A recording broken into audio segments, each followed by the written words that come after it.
Good evening, Paulette from Orlando, Florida. God bless you. Good evening, everyone, and thank you, and welcome to Real Talk with Cindy. So glad to have you. Please let us know the city and state where you are joining us from. God bless you, my dear sister Stacy, Prophet Stacy Bent, East Hartford, Connecticut. Deacon George Ward from Daytona Beach, Florida. God bless you. Good evening, Brenda. Yes, my guests are here. All of my guests are here, and I'm so excited tonight. Please like and share. Please share tonight. God bless you. Felicia from Ardmore. My dear Aunt Auntie Sue from Greenville, South Carolina. And from all over tonight. God bless you. Good to see everybody. Please like and share as you're coming on. Philadelphia is in the house. Also, I want to let everyone know that if you'd like to be a blessing to Real Talk with Cindy, my Cash App information is on the screen. It's $ Cindy's Keys or paypalme.me/Cindy R. Barber. Also, please, I want everybody to subscribe to my YouTube channel. If you have not done so, please subscribe to my YouTube channel. And I thank all of you that have done so. It's Cindy R. Barber. Please make sure you subscribe to my YouTube channel. Also, to let many of you know that don't know, I'm trying to announce it each time. I do have a travel company right now, Cindy's Cruise and Travel. So contact me for all of your travel plans. I have a website, cindybarber.intellitravel.com, and there are a lot of specials on there. So please support my business. It's cindybarber.intellitravel.com, and that's for the train if you want to rent a car. And I know many people are looking to get away since the pandemic. Some things are kind of easing up right now. Why not check out my travel agency? Also, I am now a health coach. If anyone is interested in losing weight and also getting healthy, please contact me. You can inbox me. It has been a blessing to me where I have shared on my page where I've suffered with diabetes and coming off my medications, high blood pressure. And as musicians, pastors, and singers, and all of you, our weight it's important that we get healthy, and remain healthy. So inbox me with that information, or maybe you know someone that needs to get healthier. I can help you. I can help you do that. We have more people that's on here. And Jacqueline Reed from Ardmore, good evening. My dear sister-in-law, Kathy Barber from Windsor, Connecticut. Pastor Joshua Jackson from New Jersey.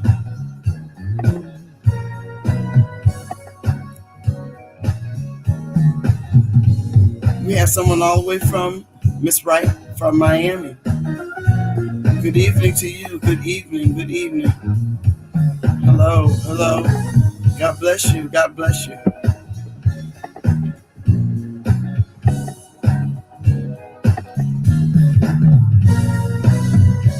Thank you so much. I'm going to bring on my first guest. So stay tuned for tonight.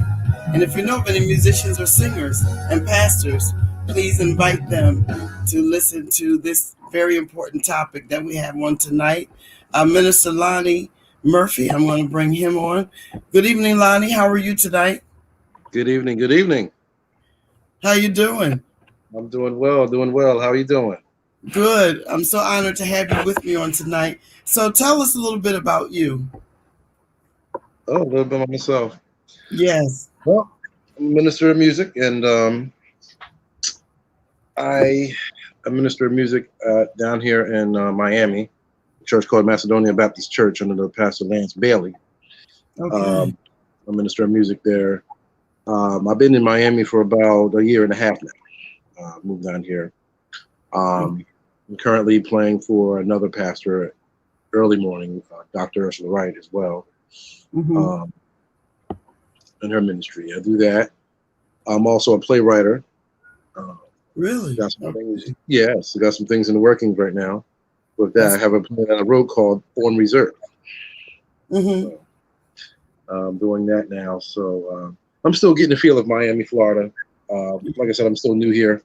I'm still getting the feel of it. But it's great. You know, I'm from Violent, New Jersey. I was born and raised there. Right. I was going to do that.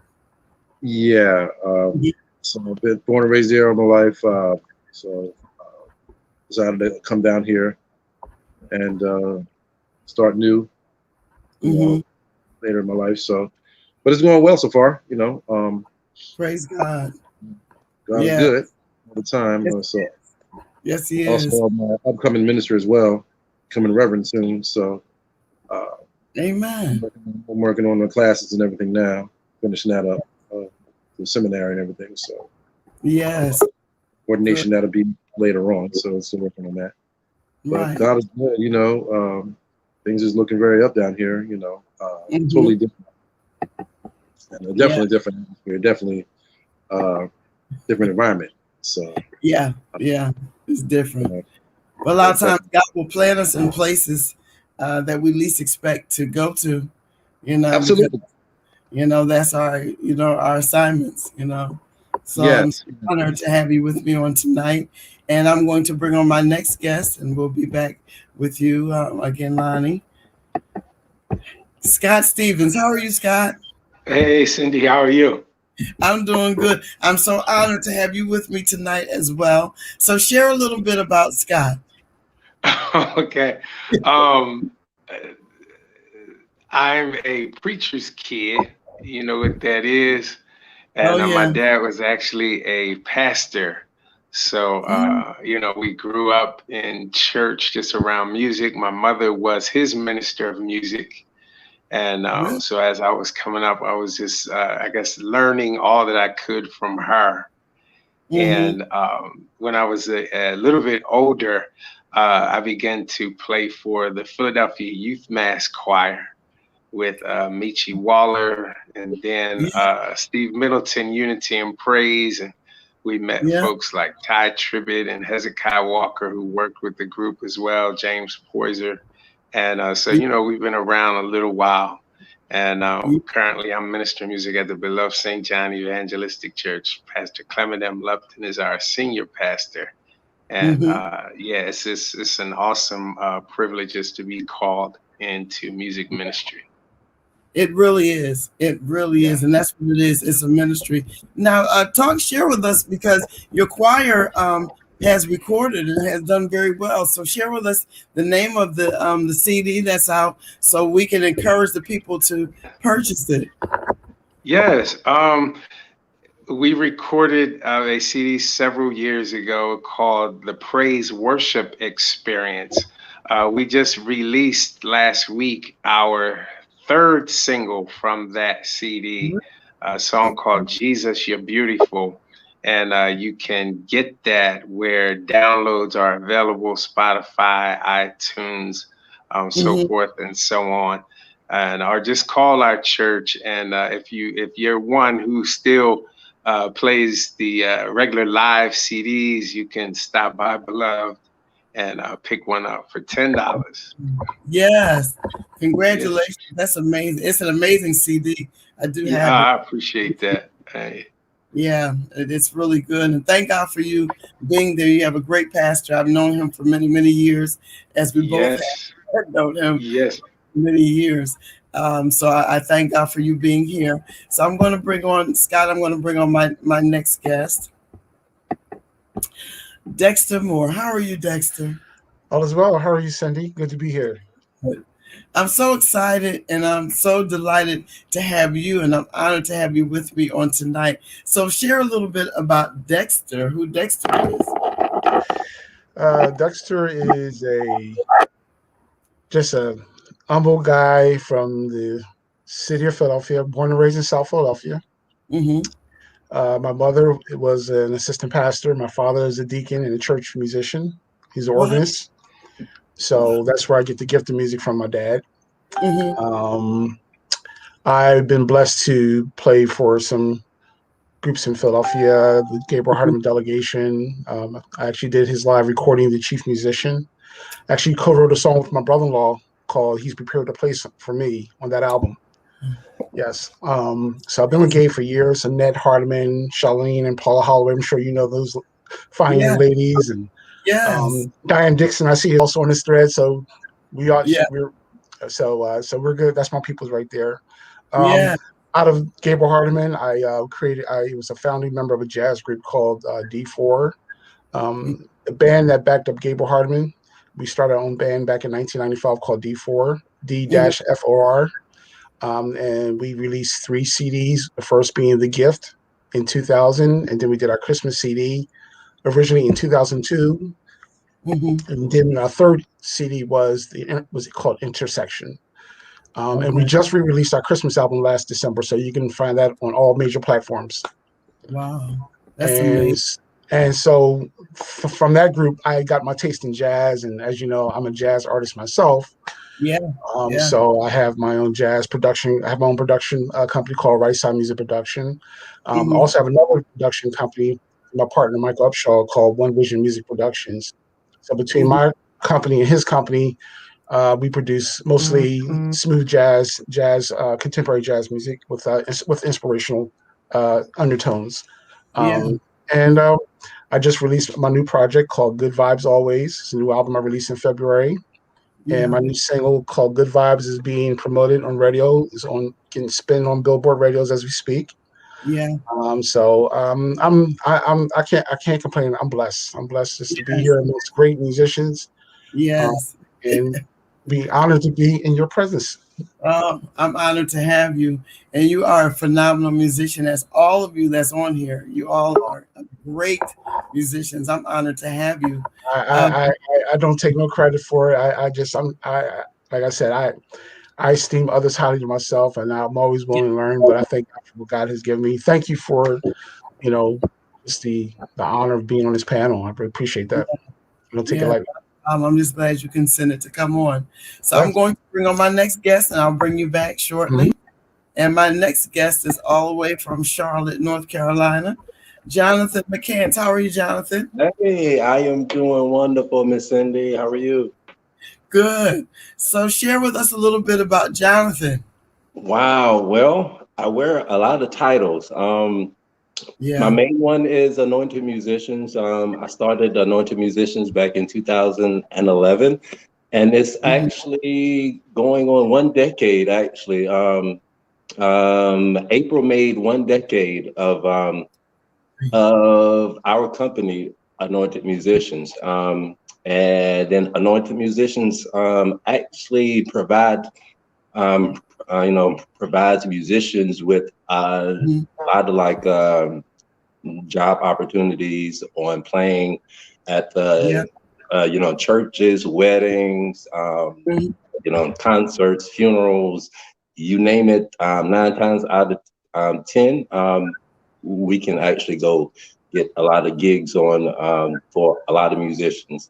So my journey is mostly helping other musicians, and that's where my joy, come from. And then outside of Anointed Musicians, I have a wonderful music school here in Charlotte, North Carolina. I know everyone was up north. I am the only one down south. But I got a wonderful music school. Actually, we've been open here 1 year, and then started after the COVID lockdown last year. So we actually celebrated 1 year. Since opening up, we've had nothing but great success on new students and making a good impact in the community also. So my journey is mostly helping a lot of people, a lot of musicians, and a lot of and kids and then teens, learn music also too as well. And that is a great, way on mentoring also too as well. Right. And that is something I really do enjoy doing it. And then I use music as a mainly a tool. Yeah. And that is like my ministry mainly. Yeah. And then going on what about 30 years of playing and playing around the US and then playing for so many people. My Yeah. journey has been long and hard, but you know Yeah. what? I am in a great place now. And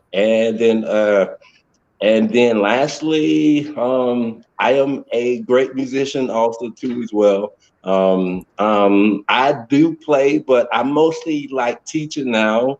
I get joy out of playing, but actually teaching and then actually showing others, how to play. That Yeah. is a Yeah. warm hearting, feeling too as well. So yes, ma'am. Thank Yeah. you. How many students do you have? How many students do you Ma'am. have? How many students? Actually, we started last year with 0, and now we are up to 47 students as of last week Friday. 47 Wow, students in over a year. I think that's awesome. Yes, ma'am. that's amazing. That's amazing. Well, thank God for you. And I'm Yes, so ma'am. honored to have you with me tonight. So I'm going to bring you back, and I have one more of my guest that's here. And Jimmy Short, he's having some technical difficulties. So what I'm going to do is I'm going to bring everybody back on, and we're going to get started. And hopefully, I'll get a chance to talk to Jimmy. It's he's having some problems with his Wi-Fi. There you are, Jimmy. Hey, Jimmy, real quick. I know. Oh, he keeps going in and out. He may have to change to a different device as well. So let's get started with sharing um, about the music ministry. He's trying to come back on, so we'll get a chance. Let me ask you this: what first got you involved in music? Let me start with you, Lonnie. What first got you involved in music? Well, can you hear me? Yes, Lonnie, go ahead. Can you hear me okay now? Yes. Uh-huh. Okay. What got me into music? First of all, I was a drummer. I didn't. I started off on drums. I'm a drummer as well. At the age of 7, started out at my grandfather's church in Harrisburg, PA, Church of the Living God. My grandfather, Elder Aaron White, started into him. That's where I got my first straight start of music. So, as a kid, you couldn't go outside and play or anything like that unless you go to church on Sunday or Sunday school. So, Right. so you had to find something you like in church. So Right. I was sitting in my grandmother's lap next to my father at the time, and I remember I was about 8 or 9, and I said, I can play the drums. And I went up there and started playing ever since. So as I got older, I was a drummer to the age of 13, 12. I started tinkling around on the keyboard. And at my home church, Union Temple, I don't know if you know Albert Morgan. I grew up Yes. with him and Lester Taylor. Studied under Lester Taylor as a young boy, and I watched him. I mean, I could name you names all day. I was in workshops, and I've seen choir recordings, and so I just started learning how to play, and I just started developing and getting good, and then next thing you know it, just started directing choirs and singing and just doing, Right. as it started developing, so. Right. Yeah. That started at my home church at Union Temple. So Okay. that's where I really got my feel at, coming Okay. getting started with that. Under a Okay. lot of people, I can name names: Freddie Washington, Floyd Murray, Kenny Buckman, Lester Taylor, Willie Phillips, David Winslow, Bill Smith. Bill Smith, yes, definitely Bill Smith. Yeah, he's on. Yeah, Yeah. yeah, Okay. he's on that. Yeah. Yeah. Yeah, because he and I remember I sat under him too for a while, actually, after Lester Taylor had went to be a pastor in North Jersey. Will Smith took over, and but I came with a lot of great people. You know, I sat in a lot of greats. I watched a lot of greats. You know, along with the ones I'm on tonight. You know, so like I said, it was an Right. honor. You know, Yeah. but that's Okay. where I got. Okay. Scott, what first got you involved in music? Well, as I shared before, I grew up in church. We were in church all the time because my dad was a pastor, and he was actually a bishop. And I think one of the things that held me in the church was the desire to play the Hammond organ. And yeah, that's how I got started. Because I have to be honest with you, I think people think I'm bragging when I say my dad was a bishop. There were 13 churches under the umbrella of the assembly he was over. So we were constantly on the road. Like 5 of the churches were in Brooklyn, New York, and Jamaica, Queens. So we were always in Yeah. church. And I have to be honest, because of that, I almost hated what we had to do. And, Yeah. you know, it was a struggle because he was not a full-time pastor. He worked a 9-to-5 job. And I look back, I don't know how they did it all, he and my mother. And, but it was just the desire to play the organ that kind of held me in the church. And that's how I got started as a kid. Wow. Yeah. Dexter, what first got you started with music? You're muted. Unmute your. Sorry about that. That's okay. So, as I mentioned earlier, my dad, he was the deacon, and he was also the resident church organist of the Greater Deliverance Temple Church Incorporated on 21st and Reed Street in South Philadelphia, where my uncle was the pastor, Bishop Franklin R. McCall. So that's the conduit through which music was introduced to me. And we always had a piano in our house, and my dad had a lot of records, mostly James Cleveland, Shirley Caesar, Walter Hawkins, Andre Crouch. Right. So a lot of times I would just be home. You know, if I wasn't in church, I'll be listening to records. As I got more interested in music, I was tinkering around the piano. My dad saw that I got a little more confident. My ear was getting better. And he started moving to the side of the chair and pushing me onto the organ. And that's how it all started. And I was developed with my dad behind me, telling me what to do, telling me not to change the key. If I didn't like a key, stay in the key of A. If you don't like the key of A, you better stay with it.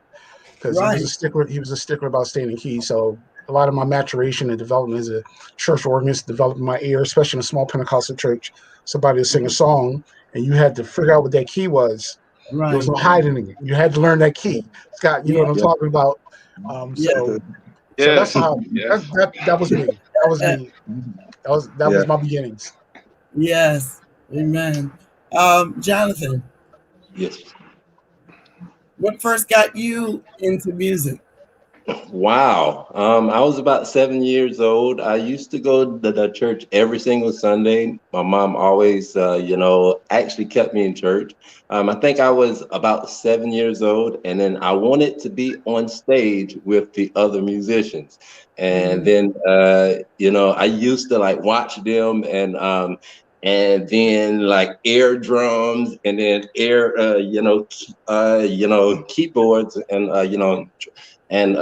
trying to do what they did. And then luckily, I think I got my first keyboard at the age of Christmas, at the age of 7. And then I normally ran home and went straight towards that keyboard day in, day out, day in. I nagged my parents to death every single day. And then started playing at churches at about 12. And from then on, I just played at so many churches and then learn the different denominations as far as the Baptist style, the Kojic style, the Pentecostal style. And then it elevated after that. So I mean, and that started all from the age of 7 because I wanted to go be up there on stage so bad. Right, But right. yes, ma'am. Right. So everybody basically has almost like the same testimony as far as how they got started. Thank God for our parents, having us in church all the time and having to that route, so that's been a blessing. At the time, we didn't always think so, but it ended up being favorable, as we get older. That's right.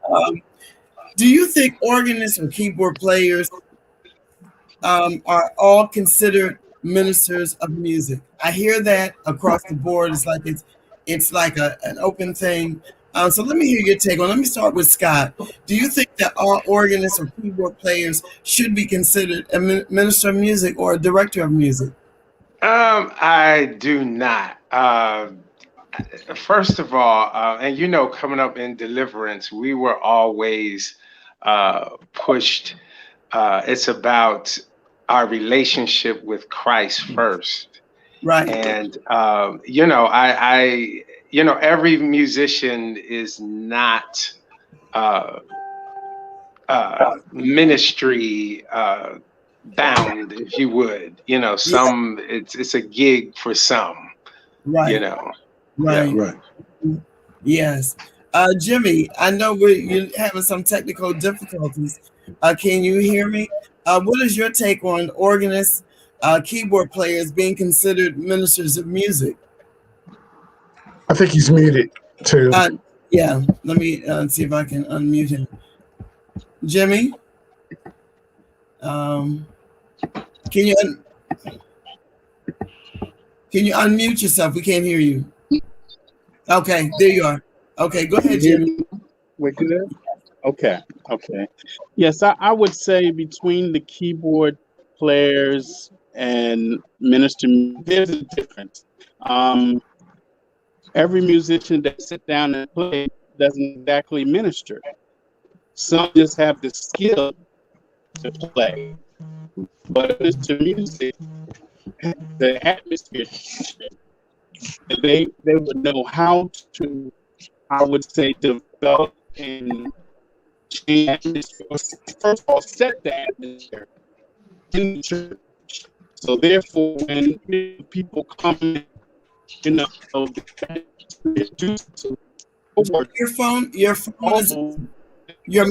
is breaking up. Your microphone is really breaking up. So, okay, go ahead again. Yes, what I was saying that between the difference between the music and the musician,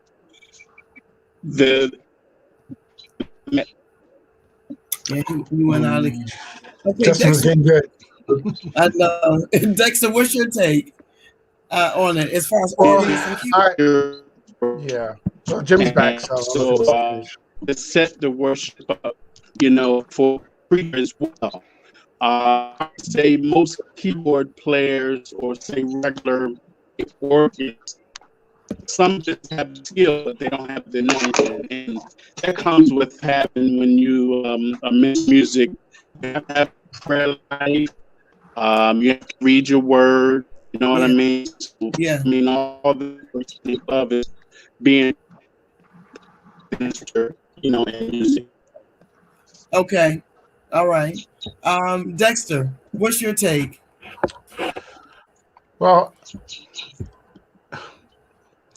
being in church all my life, I've always saw that the minister of music was always somebody who played the keys or the organ. Yeah. I think particularly in the Black church, that Black African American church experience, we put a lot of reliance on the Hammond organ or the piano. Historically, we've always had the piano. I think by default, they kind of constitute as the minister of music. But the minister of music bears a very heavy burden. As mentioned by my peers, a lifestyle of prayer, a lifestyle of reading your word should be a prerequisite for anyone who wants that title. Minister of music is just not designated for a keyboard player. It's to that person who is sensitive to the flow of the Spirit and is in tune with the pastor and the vision of the pastor. Mhm. And if that person is not in tune with the flow of the Spirit and is not watching the pastor and is not in tune with what the objective of the ministry is as far as church service, then I don't think that person can be constituted as a minister of music. Only that person who really can direct the flow based on the Spirit and how the pastor wants to set the music to set up for the word. Right. That should be the person that should be the minister of music. Right. And I'm gonna leave right there. I understand. Yep. John, what's your take on it? Well, I kind of like all of the other, responses on them. As far as being a minister of music, it kind of depends on what you're kind of being hired, what you're kind of being hired for too, as well. If I know not all keyboard players, organ players are able to go be minister of music because someone mentioned earlier that it could be only a gig and then not really like ministry. If you don't really have a heart for ministry, and then it's like a gig, no, because it probably would not go right, and then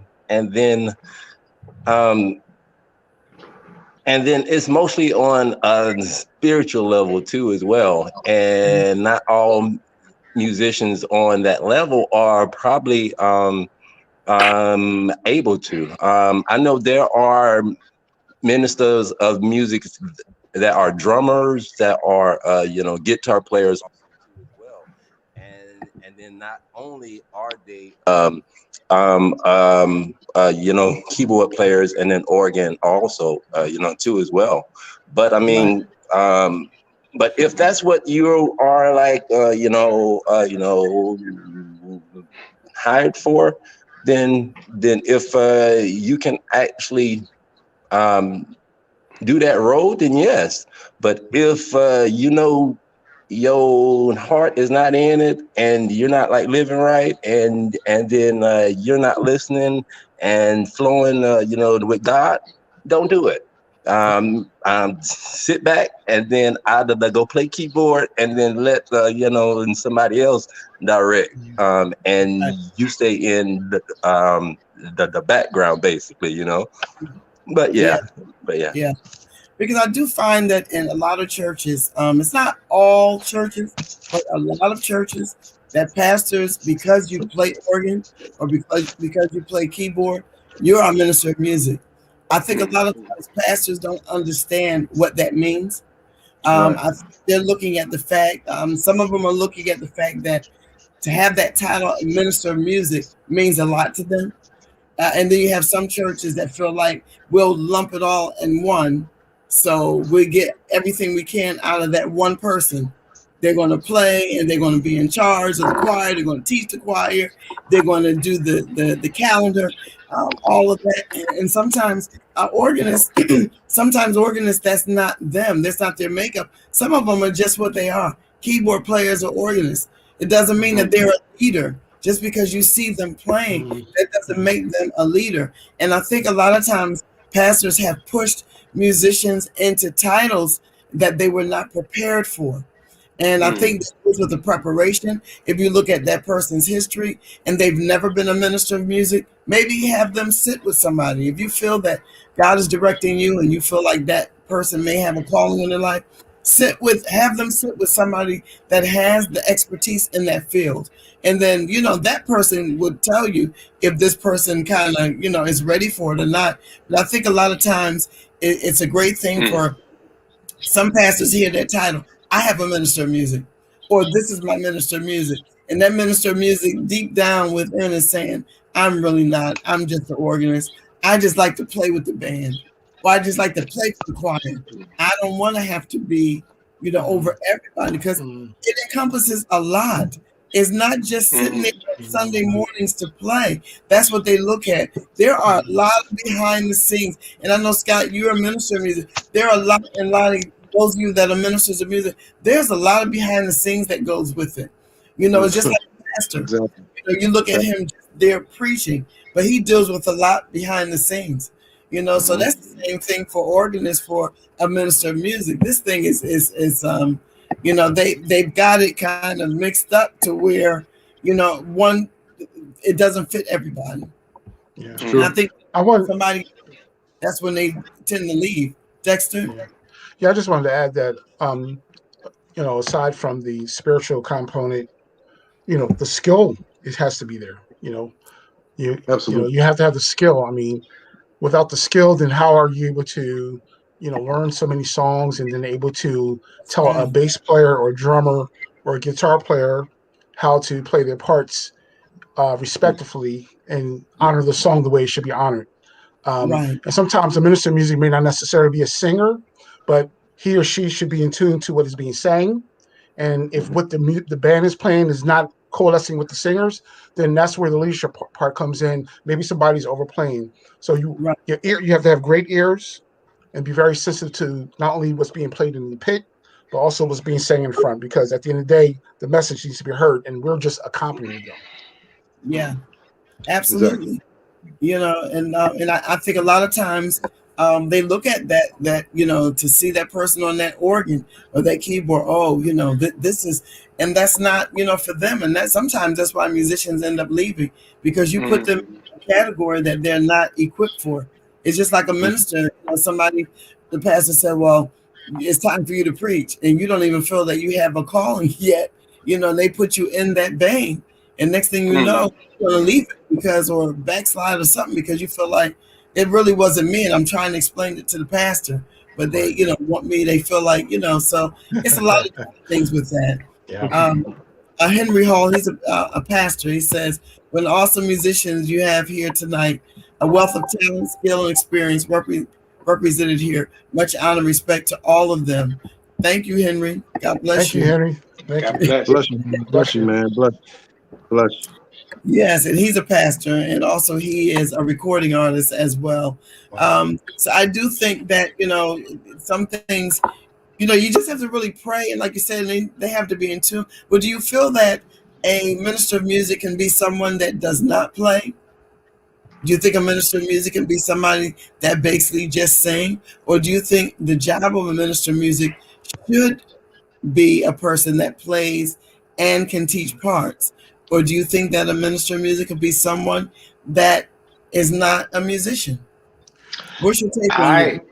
Can I speak on it? Yeah, I think you can. I do think it's important that the person at least knows how to place parts. You know, in my opinion, and I think in that role, if they're not an efficient musician, you know, where they can sit down at the keys, they should at least be a great administrator. Absolutely. You know, That's that's my good. take on it. Yeah. That's good. And As Dexter, well, overall, of course, just have that connection with Christ as well, you know. yeah, you're absolutely right. Also, I remember. I'm sorry. Go ahead. No, go ahead, Lonnie. Minister Lonnie, I'm sorry. I was something you had mentioned earlier, Dexter. You said something about having an ear, and Cindy, Minister Cindy, you were saying that about get a minister of music, don't have to play or don't sing or whatever like that. I agree with what you said as well, Scott. You said yes. At least have an ear for it, you know, to be able to orchestrate and put it together, you know. And far as skill set, I believe, you have some ministers of music that play all instruments, multiple instruments, sing, play, direct, teach parts, do it all. Some don't, some just sing. I've seen minister of music was they just sang, but they gave the voice parts, and they'll get a musician that can accompany them, you know. But it's different. It depends what situation that, you know, you're in, you know, so. But I definitely agree with that, you know. Right. And on the top of the spirit, definitely the spiritual part. And I remember Brother Scott, you said something about Christ driven, you know. So that's definitely first, number one, first and foremost. Minister of music, because the minister of music is different from a musician. Right, exactly. And I remember, Jonathan, you said something about a gig and what is that? A gig and something. Yeah, but a gig is different than a service. It's totally different than being in Right. a gig. You go in there, you play. See, I play with a go-go band as well, so that's a gig. I go play, get my money, and go home. So, Right. but church service wise, that's something I church is what I love. It's in the heart. So I love that. I love Christ and I love what I do. So that's what I agree with that. So I agree with you all with all that. So, Yeah. And Dexter, you were gonna say something. Well, I was going to say a lot of people. We have two terms in the church. We have the worship leader and we have the minister of music. Those are two distinct terms. I know we're specifically talking about minister of music, but most times the person who's a minister of music who doesn't play and who's probably somebody who's not in the band, typically is like a worship leader. So I know from my situation where the church I belong to, the worship leader is she teaches all the parts to the choir, but she's also communicating to me to me to let them know, well, we're going to do this part. What key is this part in and all this kind of stuff. So I have to figure it out. But she does know her keys. She does know keys of songs, but she may not know the real intricacies of the chords and whatnot. So Yeah. Right. We have an interesting a question here from Bishop Adams from Philadelphia. Hi, Bishop. Good to see you tonight. He said, well, should you be a minister of music and you can play, but you cannot teach parts? You don't have placement, but you play wonderfully. That's a great question. Scott, go ahead and talk about that. I'm sorry. What was the question again? I can't even see. I don't have my glasses on. Okay. I'm sorry. Should you be a minister of music and you can play, but you cannot teach parts? You don't have placement, but you play wonderfully. A lot of people not in my church. I don't know. If I were a pastor, I wouldn't just, have somebody that can play wonderfully. I think the musician should, again, have that connection with Christ. And this is one other thing that I don't understand. I've been in churches where the musicians leave when the word is going forth. And I think that is a definite no. I'd have to be honest. I've been guilty of that when I was much younger as a teen. When the word would go forth, we would go to Dunkin' Donuts. You know what I'm saying? All that type of foolishness.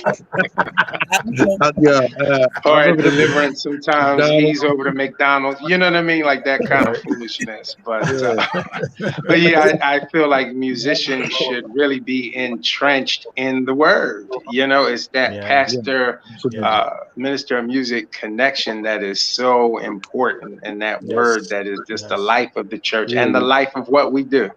Right. Yeah. Yes. And this is such an interesting question here too, because this is what a lot of pastors think. Jonathan, can you answer this question as well to give your take on this? Should a minister of music, you can play, but you cannot teach parts. You don't have a placement, but you play wonderfully. So Jonathan, what do you think? Repeat that one more time. Okay. Should you be a minister of music? You can play, but you cannot teach. You don't have placement, but you play wonderfully. And this is a discussion we were talking about as far as, being a minister of music. Should you have that title of minister of music? No. But you can't teach.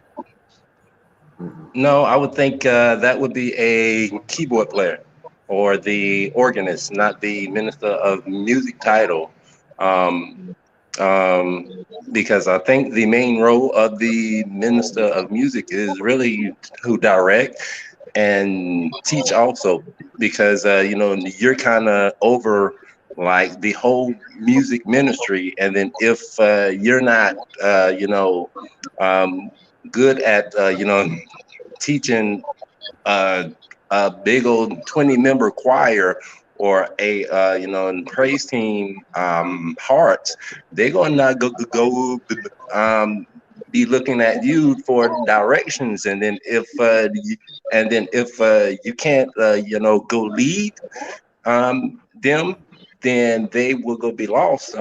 So therefore, I think someone maybe the worship leader would probably be more qualified than the a guy that can only plays also too as well. And there is like a pay difference between a minister of music versus a keyboard player.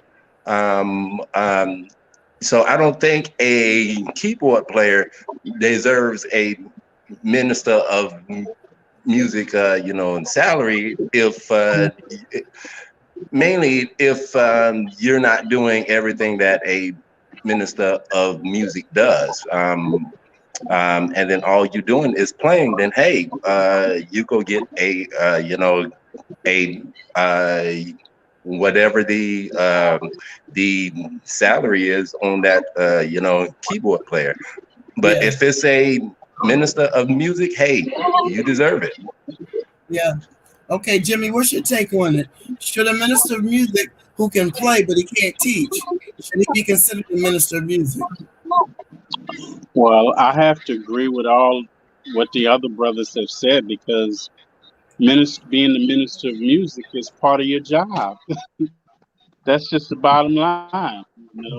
You're in charge, so you should be able to, teach parts. So I mean, I have to agree with what all the other brothers say. Yeah. I'm in agreement with that. Yeah, because I do think, and this is where, and he brought out, Bishop, thank you for bringing out this point, because he brought out, and this is where a lot of churches are at now, to where they have a minister of music, but they can't teach. But why give them that title? And that's my whole question, and I don't know if Bishop is still on. That's my whole question is, why would you give a person, a musician, that title and they cannot do the work? They can play skillfully, but they, if they can't teach the part, some of them, what they are is just is just a musician. Lonnie, what's your take on it? Well, you all pretty much covered that. I agree with Jonathan, definitely. I would consider that person the bishop described will be the MD of the band. I can see that happen. There you go. MD. He could run the band and then let the minister of music do his, like I said, he does the teaching, directing, the singing, whatever, leading worship, whatever that criteria is. And again, it depends. And actually, again, it depends on the situation and on the church. So every situation is different. So you may walk into a situation where they may have nobody. It may not be a full band. It could be just the organ and the drums, or the keys and the drums. It depends. The guitar, it depends. But far as what Bishop described, I would say that no, I don't. That's not a minister of music. I would say the MD maybe run the band and run the music part, or the musicians. So that's my take on that. Also, I think it's something in the background, Lonnie, where you are, is we're hearing some actually. I don't know if it's a microphone, or I'm not really sure. So I'm gonna put you on, put yourself on mute, and then when it's time to speak, you can take it off. You can hear. I think it's Is that his? My air conditioner. Let me shut it off. Okay. One person said here, which says, true, she's a musical director. Like what they said, maybe they can be over the band. Maybe they can be over the band. But it's so true. And Bishop, this was a great question. And we were talking about a little bit earlier, but to hear it come, the question coming from a pastor, it was great. Thank you so much, Bishop. If anyone else have any questions that you would like to ask your guests, please feel free. I'm not sure where I'm going to, Jimmy, if you can mute yourself, if everybody can mute themselves, and then when it's time to talk, unmute. Because I'm not sure where it's coming from. But that's a great dialogue. How do you think that musicians are overlooked in the church? Do you think that musicians are overlooked in the church? And I'm not talking about your individual churches where you are. It's on a broader scale because we got a lot of people that are watching and those that will watch the replay as well. So what's your take on, do you feel that musicians are overlooked in the church? Jimmy, I'm going to start with you.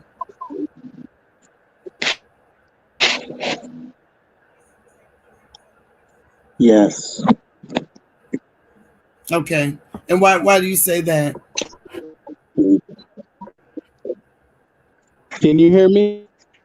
Yes, I can hear you now. Okay. I think it's his mic, I think. Dexter, do you feel that musicians are overlooked in the church? I think sometimes musicians are overlooked. I think sometimes in the if you're referring to the musicians' well-being, their families. Mm-hmm. Some of these musicians are relying for churches for, let's be real, to supplement some of their income. Mm-hmm. Musicians. I think musicians do want to feel accepted, and Mm-hmm. a lot of times what happens is musicians are just that. They're just musicians. And sometimes churches may fall into this category where they just want the musicians for a certain part. But to really accept musicians as, part of the fold, and it's kind of a tough question because it's kind of like multi-layered. But I do Yeah. feel sometimes musicians feel that they're not really accepted because, and I'm kind of coming from a perspective of musicians that are young, that Yeah. are still trying to find themselves, Yes. that are trying to be accepted by the OGs, so to speak. Because Right. typically there's always an OG in a church situation, and you always have a Mm-hmm. younger person coming up in the ranks, and the OG is responsible. If that person wants to play, that OG should be as a mentor, somebody that Yeah. can help that person to understand the ways of church. More Right. importantly, that OG should represent godliness, should represent everything that the church stands for, because Yeah. that person is the template. He's the person that the young person is looking at. I want to aspire to be like him. And Mm-hmm. however that old person is in that church, Mm-hmm. that's the young person. So how you treat that young guy or how you treat everybody else, he wants to be treated the same way. Okay. And that's my take on it. But it's so much more to answer that question. But I do feel Yeah. like sometimes there's a perception that they are like not really forgotten or something like that. So Yes. What do you think, Scott? Do you think that Okay. musicians are overlooked in the church? Yeah, like Dexter said, that is a multi-layered question. I do believe so, depending on the church. And there's an adage that goes, what is it? Get the Pentecostal experience, but the Baptist paycheck. From that perspective, now, I guess as you guys have, I've been on both sides of that, and I can say that that adage is very true. But yeah, I do think that sometimes there is the proclivity. I'm not trying to sound discriminatory, but there is the proclivity to kind of be taken advantage of, taken for granted. Now, not at my church, just in case my pastor is watching. This does not apply to beloved St. John. I'm just, speaking from I'm speaking from experience that yeah, you can feel like, you're going all of the time, every Friday night, the kids got to rehearse, everybody got to rehearse, and then sometimes you don't take adequate breaks. And sometimes there is a proclivity to be taken Yeah. advantage of or for granted. Yes. And we have some questions on here too. Before I get to the questions, Jonathan, what's your take on it? Do you think that musicians are overlooked? Well, I mean, I can speak like for myself. I can say I can only speak for myself. Um, Unfortunately, me, no, I don't feel that I am like overlooked because, I kind of stand out, no matter Okay. like where I go. The only thing I would say that we're kind of like overlooked about is like, okay, I done been here like playing for your church almost a year, and you told me whenever we all know that saying, whenever we grow, we going to like take care of you.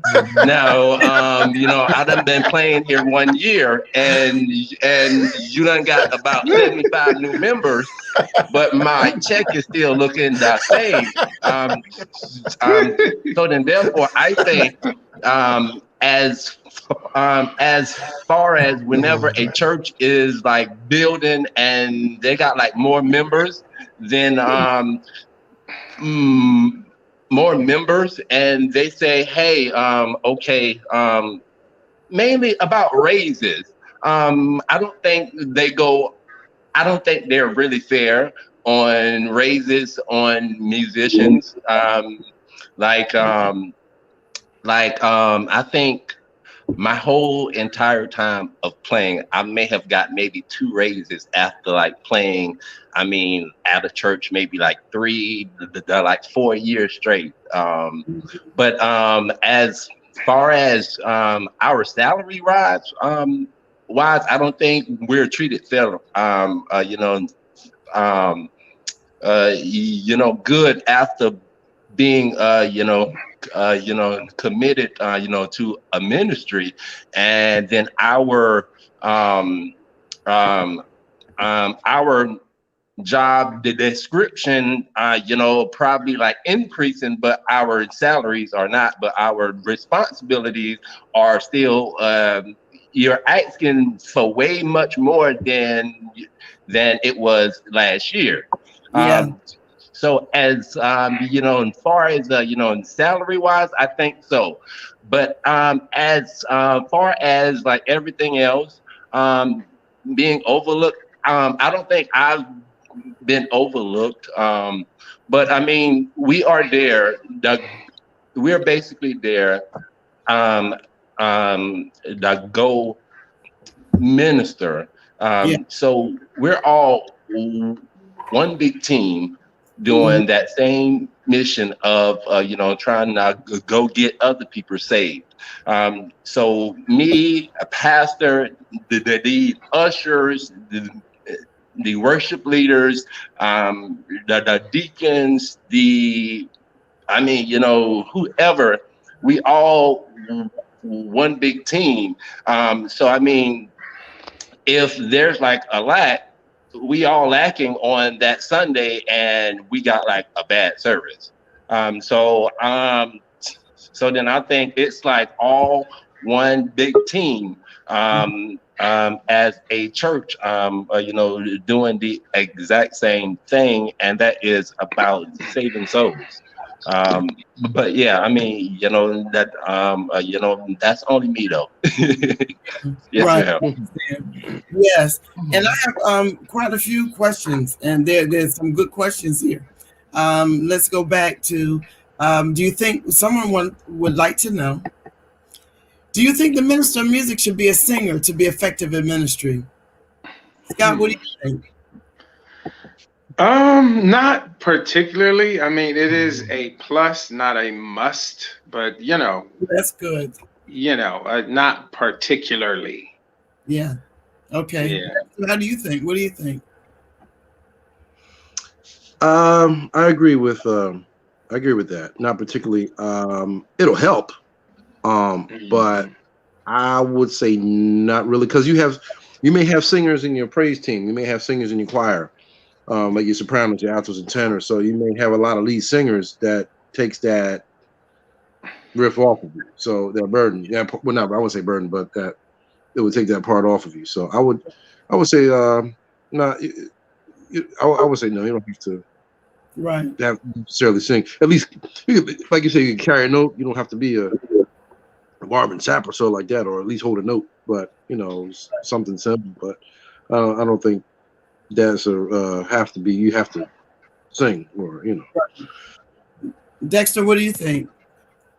I've sang but I don't sing in church during a service. I just sing to teach the parts.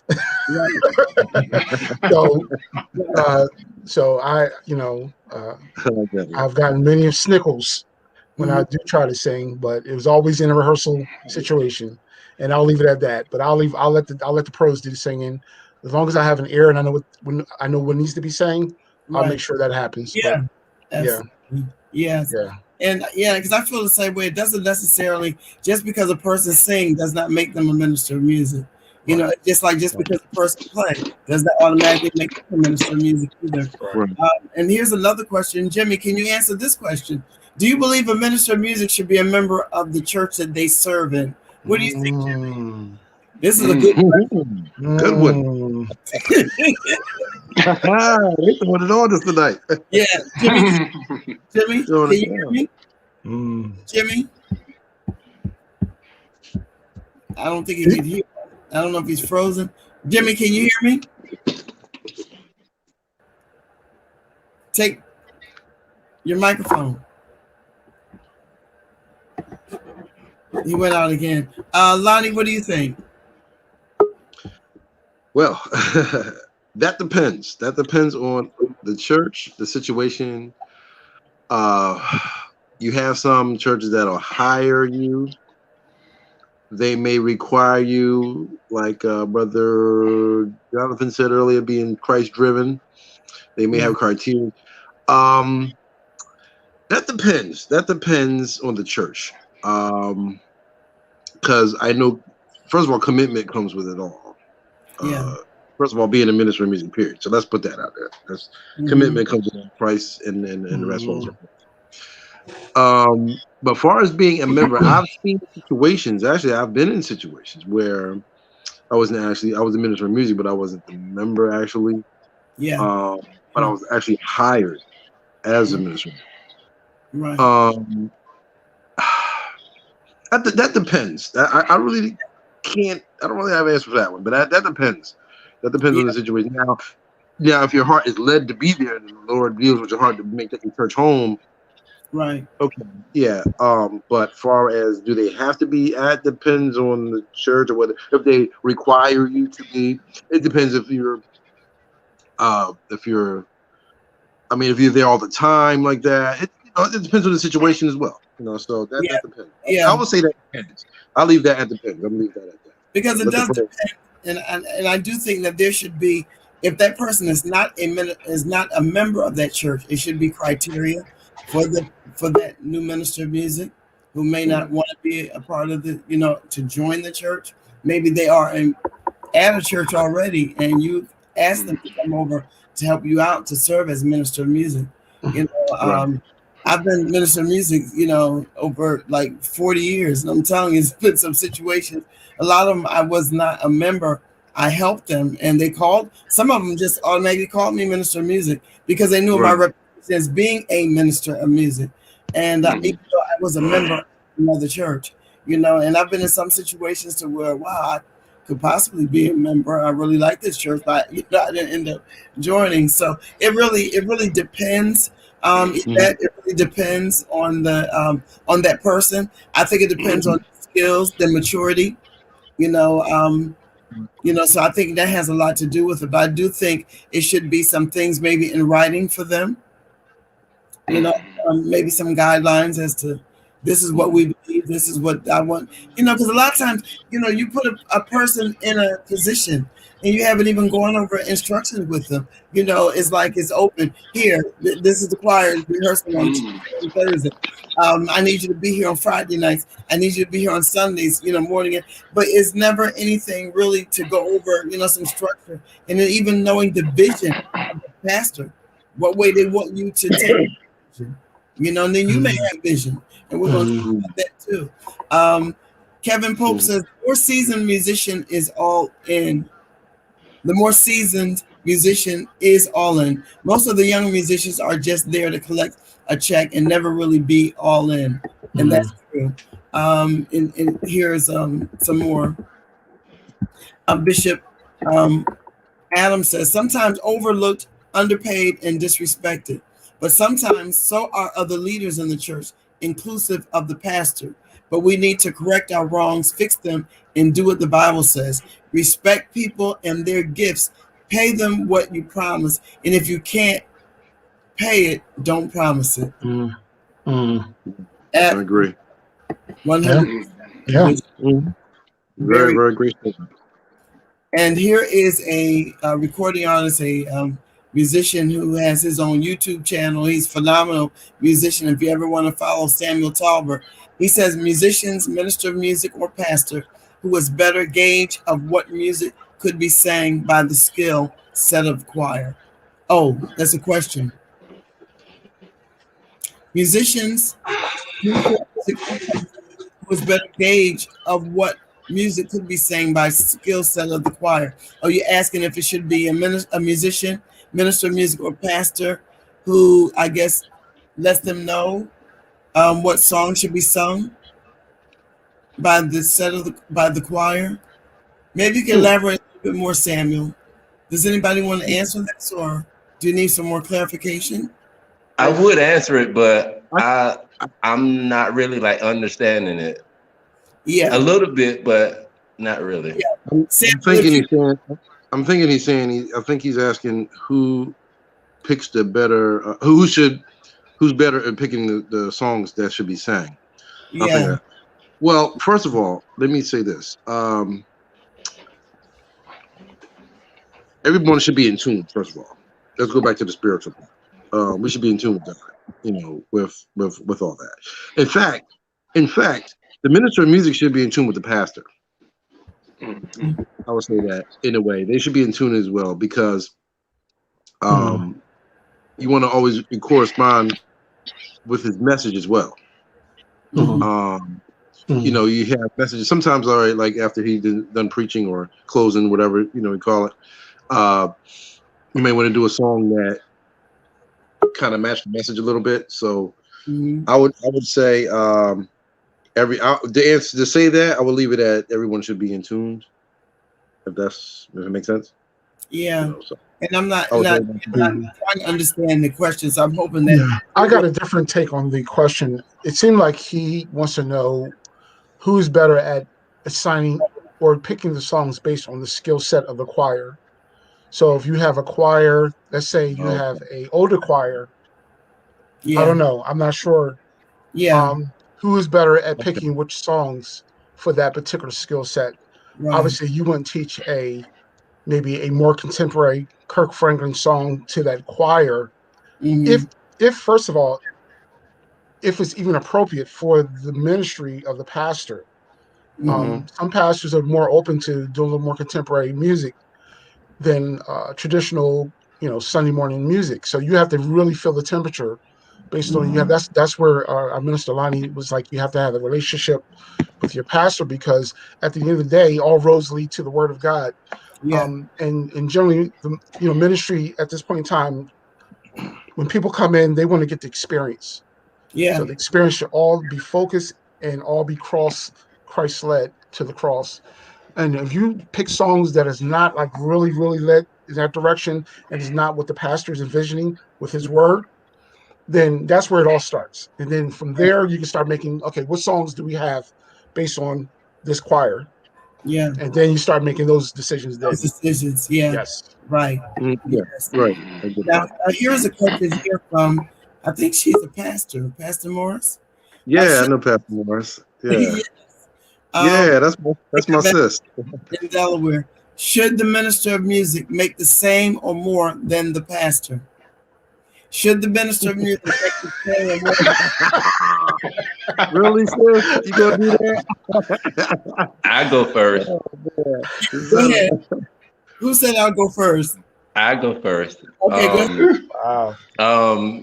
Every church is kind of different. I know there are a lot of small churches where musicians are paid and the pastor's not really paid. So they kind of make it more, but actually make it more than the pastor. But I don't really see in the mega churches, not sure. but I haven't seen too many musicians who does actually make more than the pastors, other than the smaller churches where the pastors are probably not even grabbing a salary too as well. So then it kind of depends on the mainly depends on that church also.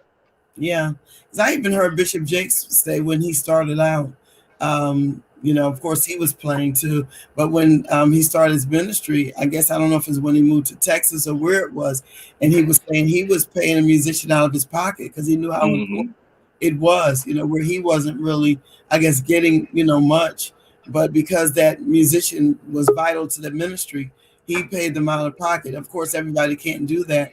Scott, what's your take on it? Should the minister of music make the same or more than the pastor?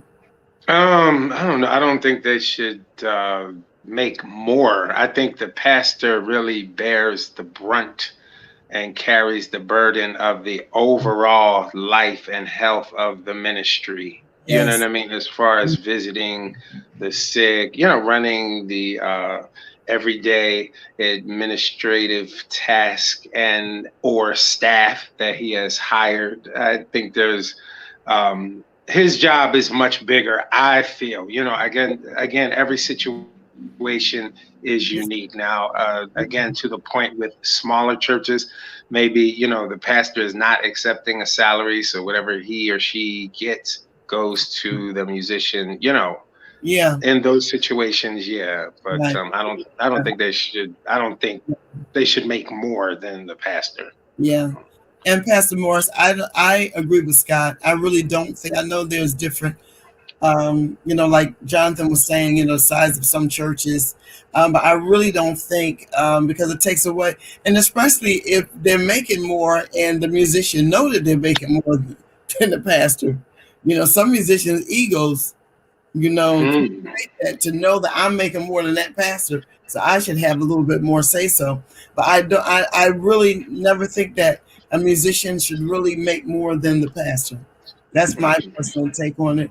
I really don't think so. And if they do, I would not discuss that with that minister of music. I definitely would not let them know what the pastor is making. I think that's personal. I think so. Because it comes a respect issue for me. You have a pastor and you want to really respect that pastor. I would not want to know that I'm making more than my pastor. That's just my personal opinion on that. Who else wanted to say something on that? I agree with that. I agree with you guys with that. Like I said, it depends on the church. But far as making more than the pastor, no, because like Brother Scott said, there's more to the ministry, especially if they're full-time pastoring. You have some pastors that's what they do. That's what they do as well. Maybe I could see maybe he's right up under the pastor, but not far more than the pastor. No, I wouldn't say more than the pastor. Right. Yeah, I wouldn't either. Now I have another question here, and the question is: if a musician is not a member of the church, should they come with credentials, resume, and references? If a musician is not a member of the church, should they come with credentials, resume, and references? What is your Dexter? That depends on the requirements for the position. So if the church who's in need of a minister of music, if that's the requirement, then those are things that they want to look for. Some churches are not that serious. They just want to hear you play. Can you play this hymn? Can you play this song? They want to know all the keys you can play. That may just be enough for them to hire you for the job. The references and all that kind of stuff is based on character. When you really are serious about taking this person, then you're looking down the road. If you want this person based on their skill set, if you see them fitting in with your church, and you're looking down the road, well, let me look more deeper into this person. Do you have any references about your character? Because you want to know who you're really dealing with, because you may want to consider this person, hire them for the full-time position. So I think character comes a long way in those regards, but as far as the skill and the job to do the job of the minister of music, as far as playing, teaching parts, and all that kind of stuff, if that person can represent to whoever's going to hire them and it's not needed, I don't think it's a requirement, but you know. Yeah. Scott, what do you think on that? Is the person, are they asking a question? So if the person is a member, should the standard be lessened? No, they're saying if a musician is not a member of Should they come with full credential? And I don't know, I think what Dexter was basically saying, I think every situation is different and unique. You know, some churches just need a person, you know what I'm saying? So in those situations, you would hire what is suited to your needs. You know what I mean? They may not have a degree from Juilliard, but yet they can, you know, do some nominal reading or teaching parts. That, you know, every situation I feel is unique, and you would hire according to that, not credential, depending on your situation. Right. Well, let me ask you all this way: if there's a musician that was referred, you know, by somebody, maybe like word of mouth, and that pastor does not know that musician, but basically have heard him play, do you think that they should kind of look into a little further to kind of see? Because I think at this point that we're living in a day and age, because you don't know what you're bringing into your ministry. I've seen, you know, like I said, you know, being a minister of music for so many years, I've seen so many things. I've seen organists come in and, you know, they're with so many different women, you know, they get girls pregnant and then they leave. And I've seen some that had some sexual, you know, tendencies or issues that, you know, came and it brought some disruptive atmosphere to the church.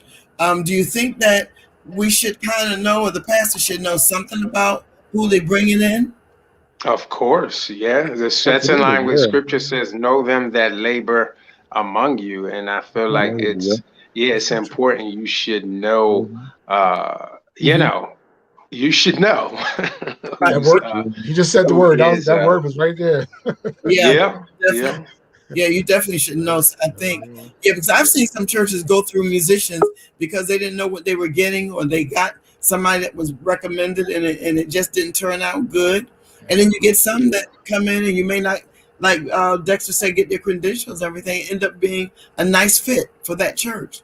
You know, hearing them play. So you got to really, you know, a structure. But I think if they're not a member of that church, somebody should know something about them, because you need to know what you're bringing into your ministry. Because some musicians can disrupt the church. You know, I've seen that happen because you're dealing with a choir, you're dealing with different people. You know, so you really got to know what you're dealing with. You know, when you're bringing them in. Bishop Adams also said, but commitment doesn't come from your membership. It comes from your level of integrity. And that's true. We have somebody that's committed.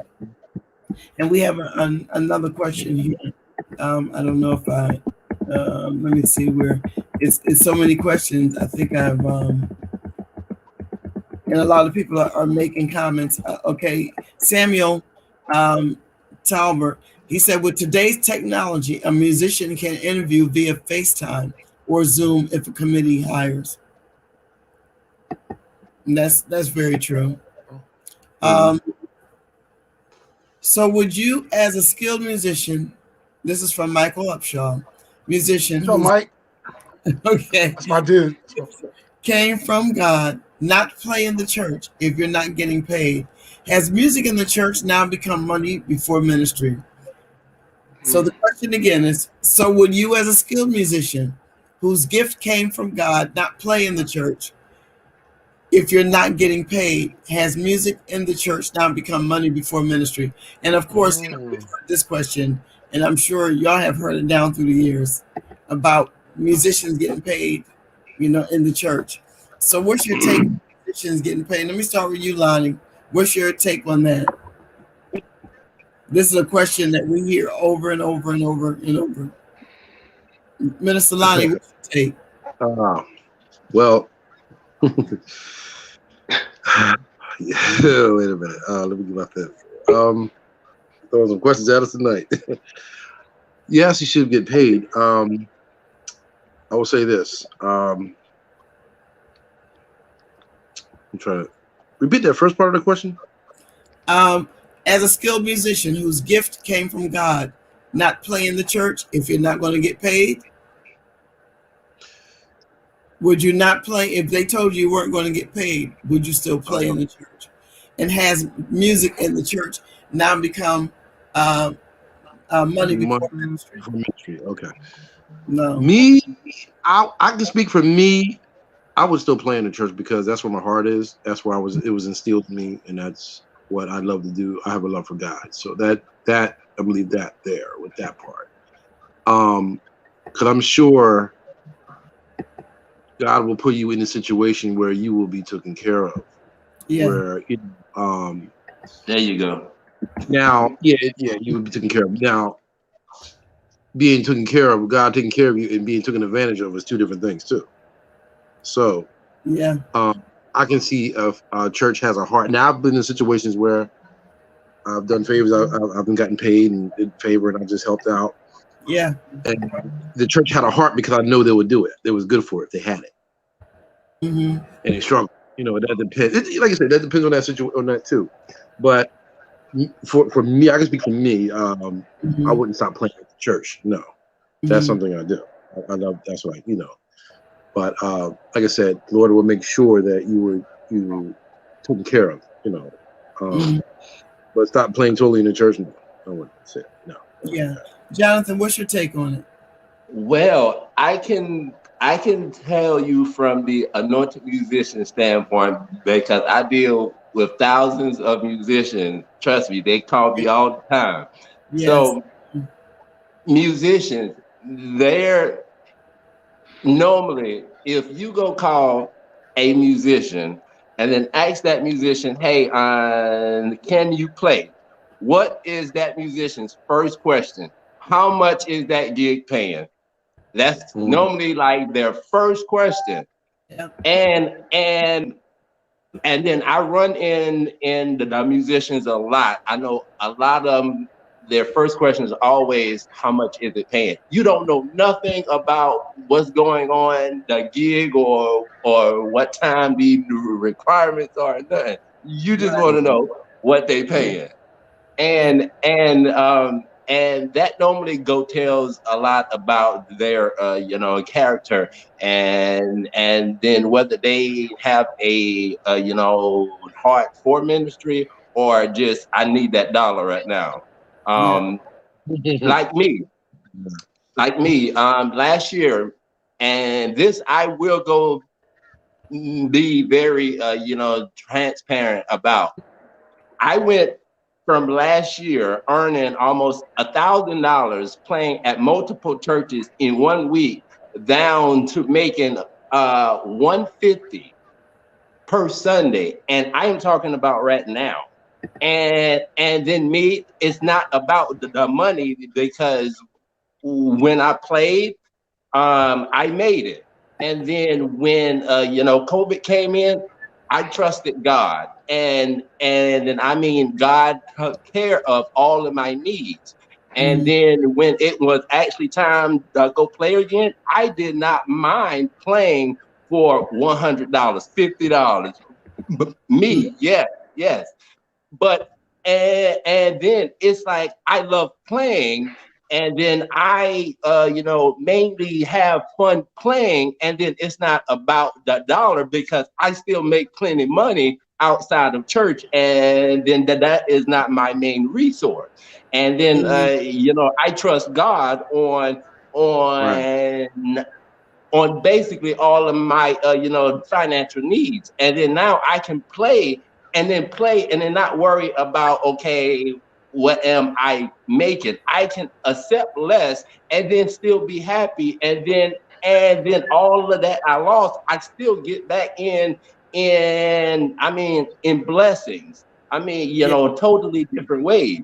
And then once, there was a season I was like way younger though, 20s, early 20s. Yes, it was about that dollar. But once, you kind of get older, there's like a little maturity level that comes along in playing music.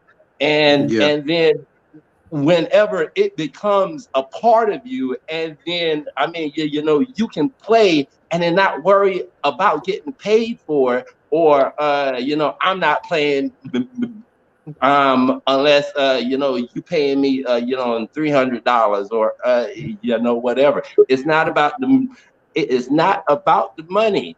And then a lot of musicians use it as a job, like, okay, I do it only for the money, but you're not growing spiritually or nothing, and and then mainly your life is like jacked up. I could go get calls from pastors. I got a bunch of horror stories for you for days. But whenever a musician steps foot into that church, it's about ministry, not about that dollar. And then you can always go tell those musicians who's in it for the money. They come late, they don't learn the music, they come smelling like weed, cigarettes. Drunk. It reflects in their appearance, and then versus a musician who's there on time, learning his music, committed there. Early. You ain't got to go call him. Hey, are you coming Sunday? No, you already know I will be there. And then there's like a certain maturity level, but I know a lot of younger musicians. Um, they look at it for the dollar aspect, and then it usually, and then normally they don't last long. True. They usually don't, because they usually wind up getting their own self fired, also too as well, over nonsense. So and then whenever you are like at that wrong church, trust me, God will move you out that way. God will allow certain situations to happen that go get you out there, and then God will go place someone better that actually deserves that position, who is in it for the love of God and then blessing other people, and they're not there only like for the money. And yes, we know we got bills to pay.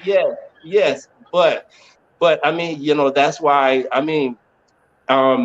one of your questions was about was it ministry or was it uh, uh, performance?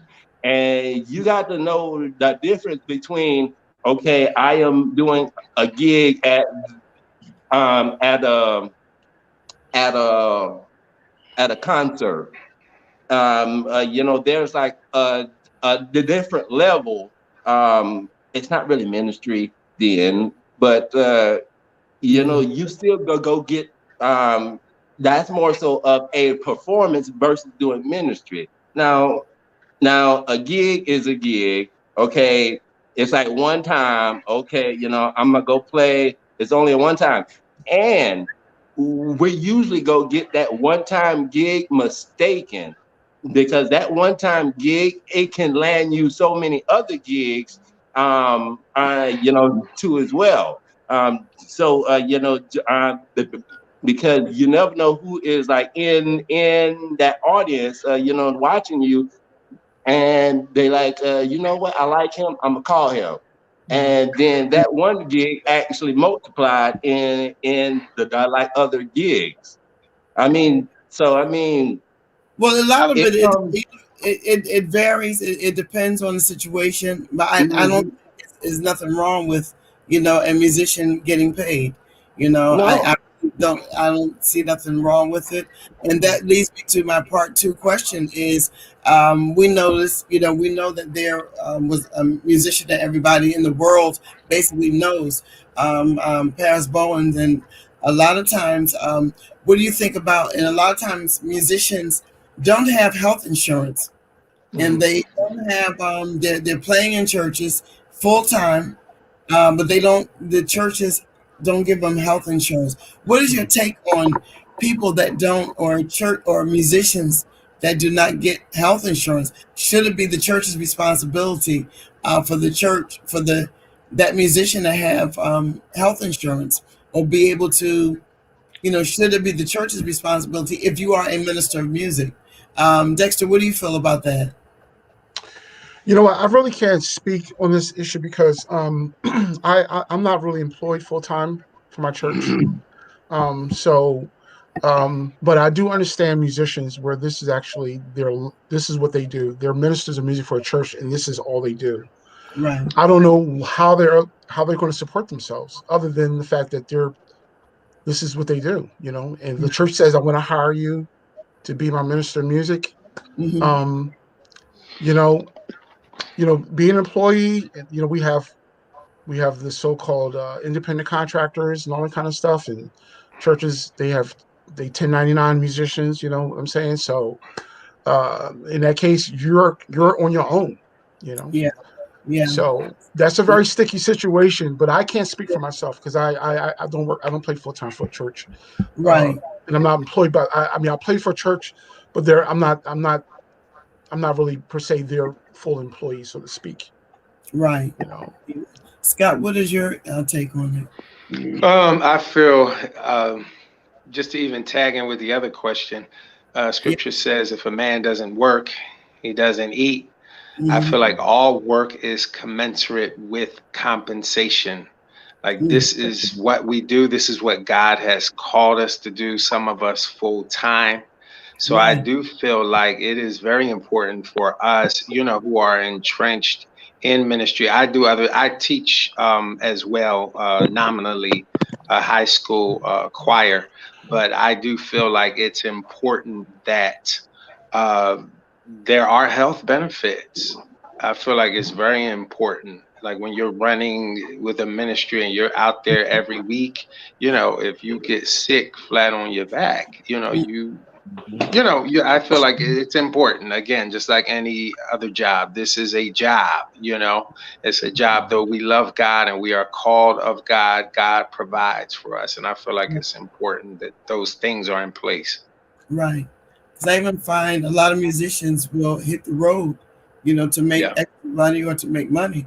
But even those that they're maybe with a record label or playing with a celebrity musician, they don't pay them, they don't give them health insurance either, So I don't know what secular musicians, that hit the road, playing for various secular musicians. I'm not sure what they get.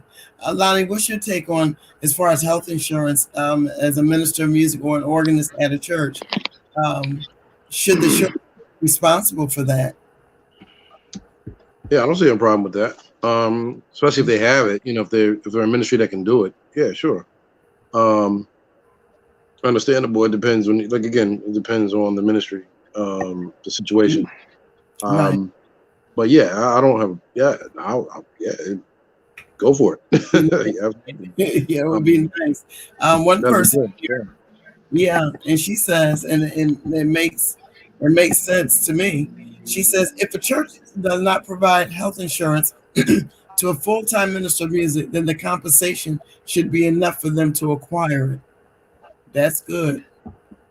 Yeah.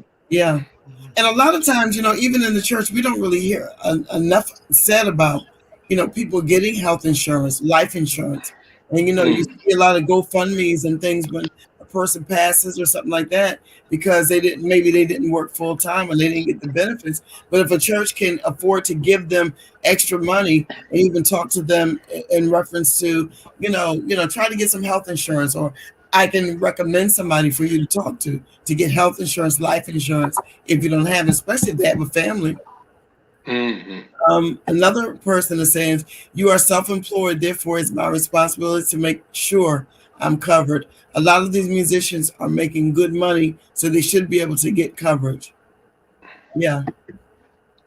Dexter, this is Bishop R.T. Jones Jr. Dexter Moore may not know Jimmy Dennis was born in Christian Tabernacle, where he used to be a musician. Yeah, I used to play for Christian Tabernacle for I think 4 or 5 years, Bishop. I'm not sure. Wow. So, yeah. Amazing. Someone says, I believe an organist should have a job to be on the safe side always. Stephen Ford came on here and said, we definitely need to have multiple streams of income. Of course. Because as The maestro. it shut the churches down. You know, some pastors were able to still pay their musicians because they did some tapings and they had some singing going on and they were able to do it at the church. Then you had others that just did Facebook by themselves and it shut musicians out. So I know now musicians are looking for places to go since things are opening up because they, you know, got really burnt. You know, a lot of times, you know, if you call a musician and say, you know, the church is closed, you know, we're going through this pandemic, you know, even if you send them a little something, you know, it doesn't have to be what they were making before, just to let them know we appreciate you, because when it opens back up, that musician may not come back to your church because you didn't even get in touch with them through the pandemic. I know of musicians that this is what's going on now. Their pastor never reached out to them and never said anything. And I don't think that, you know, that's how it should be. You know, even communicating, just saying we don't have it, the church is closed right now during the pandemic, you know, or staying in touch with them.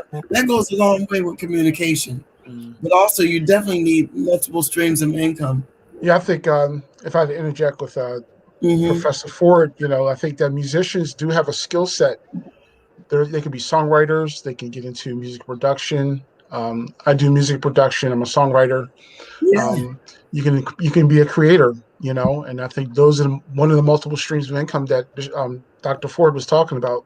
You know, because you know, COVID really did expose a lot. Expose a lot about how very, very fragile some things are, even in the church world. That's right. Things can change very drastically. So we have to think about those things moving forward. We really do. Yeah. Someone said here, health, life, disability insurance. Church may not be able to, however, it is part of what we need to secure ourselves in life. And that's true, because you can look into it. But like one person said, maybe a church can pay you a little extra, you know, and give you some information, or you look it up, you know, as far as I need health insurance, I need life insurance. And, you know, this is what I need to do. Another person, Richard Jones says, prior arrangements, the insurance is vital. And Michael Upshaw, as a man gets a job to do what you have to do on the outside to get benefits and take care of your responsibilities and not depend on the church to meet all of your needs. But my God shall supply all of your need according to his riches and glory. And that's very true. Amen. You know, and then someone else, I believe if you play in for a mega church and they have a strong packet that can take care of you, that's a great thing. Right. And that's true. Lonnie, what's your take on it? Yeah, I agree with Mike Purnell. I know him because buddy of mine. I agree with that. If there's a mega church, like I said, it depends on your ministry in the church. Right. If they have it, absolutely. You know, absolutely benefits, all that stuff. Especially if they require a lot. Especially if they require a full-time job. Absolutely, that should be all that should be taken care of. Your health, your life and stuff. So it should be like. I talked to other musicians that have learned skill sets. I know of a musician. He learned how to do the virtual choir, the boxes for singers. He did it for some Broadway productions. He said he learned how to do it because he had all his free time and was able to get more money because he could not travel. You know, so everything he built the studio at his home. So everything he was able to do was at his studio. He said if it were not for the pandemic, he found other ways to make some money, you know, and not depending on just one thing. Because I know I've heard of an artist that said that they had 221 engagements and COVID that just shut that down. So they had to find other ways to, you know, to make money, you know. So I think this pandemic showed all of us a little something. And Louise Fleming, that's what I mean. Some make enough and don't make it a priority or do the due diligence. And that's true. Because if you know, everybody knows you need life insurance, you need health insurance. Brian Morris, how are you? He says, let's stop being deep and pay these brothers and sisters. Brian. And Brian, I know Brian. That's my brother right there. I hear you, Ryan. That's Moving you can do it. Yeah. forward, so I know we're getting ready to close. Moving forward, what has this pandemic done for you as an individual, as a musician, as a person? I'm gonna start with Scott. What has this pandemic done for you? I mean, it's I guess taught me to just appreciate family and friends, and just appreciate God. I'm telling you, God has really provided, and I thank God that Yeah. I've really not missed a beat, so to speak. And you know, in certain ways, I've experienced increase, but you know, it's caused me just to be more thankful Yeah. to God, just thankful to Christ for His sustaining power. The righteous is never forsaken. That's right. That's right. And Dexter, what has it done for you? If anything, it brought me closer to my family. My boys having to quarantine at home. We were all living in the same space. I was actually quarantining at home myself, my wife. So we were all quarantining at home. So we had to see each other 24/7. But we already had a strong relationship, but it just brought us even more closer, you know. Yeah. And just, you know, it's something that it was a blessing in disguise. You know, given as much loss as we had during COVID, God still was blessing to keep our family, us intact, and to provide. So I'm just grateful to God that, you know, we're still here, and thank God we had none of us got COVID or anything like that. I'm just thankful for that. Yeah, absolutely. Yeah. Lonnie, what has COVID, being in this pandemic, what has it done for you? How has it made you better, or has it made you worse? It opened my eyes to a lot of things, spiritually, naturally, like Brother Scott said, being grateful for a lot of things. And again, God has provided, you know, a stronger relationship with God, and everything, you know, just you know, and it's funny because I was making more money home than not working. That's how He provide. I was making more money home than not working. Amen. That's the Amen. funny part of it. So, I'm like, wow, this is amazing. I'm like, well, okay. That blew my mind. But on that note, that you know, it just reminds to a lot of things with that part. So. Yes, absolutely. Jonathan. Yes, ma'am. What has the pandemic done for you? Well, it's been a blessing. It kind of gave me a break away from a lot of playing, a lot of teaching. It gave me a major break. I mean, because I've never missed one Sunday from church in years.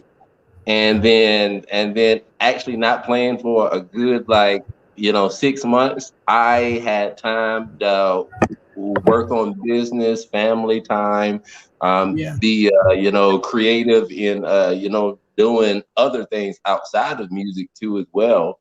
And then like mostly, I mean, more time with me, you know, me time, and then a lot of like God time too as well. And then that's about it mostly.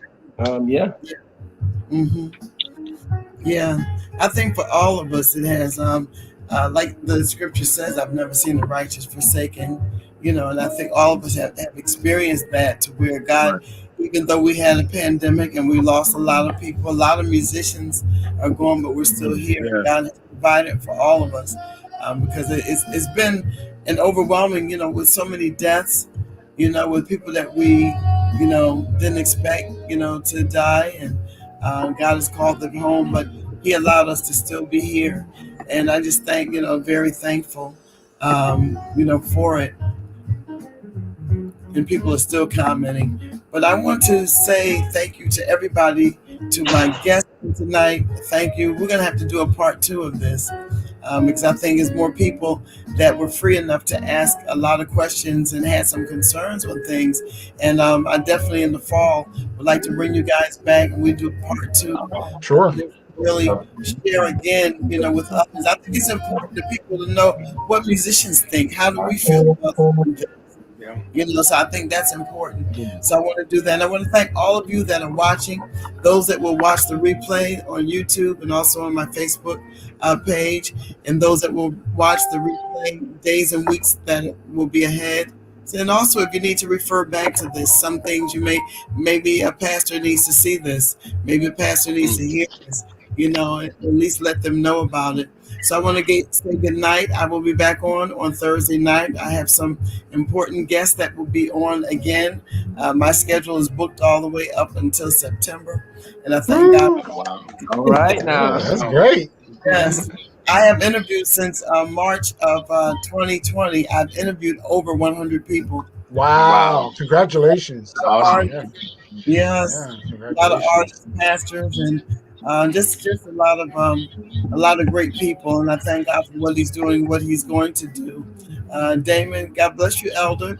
Good to have you on tonight. He said a great topic on tonight. And that's why I'm definitely wanting to bring this back, because some of the questions, we couldn't answer everything, but we answered more than enough. And I think it's whet people's appetite and stirred them up.